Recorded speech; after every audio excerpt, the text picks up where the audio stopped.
mas better yun kesa wala.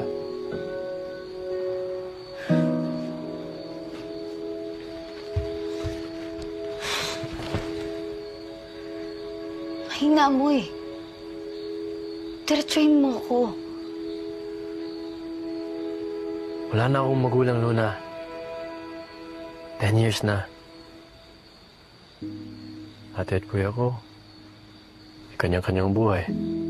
I'm sure gusto na nilang tapusin ko ang high school para hindi na nila ako cargo. And if you ask me, that's what I want too. Ayokong maging pabigat sa kanila.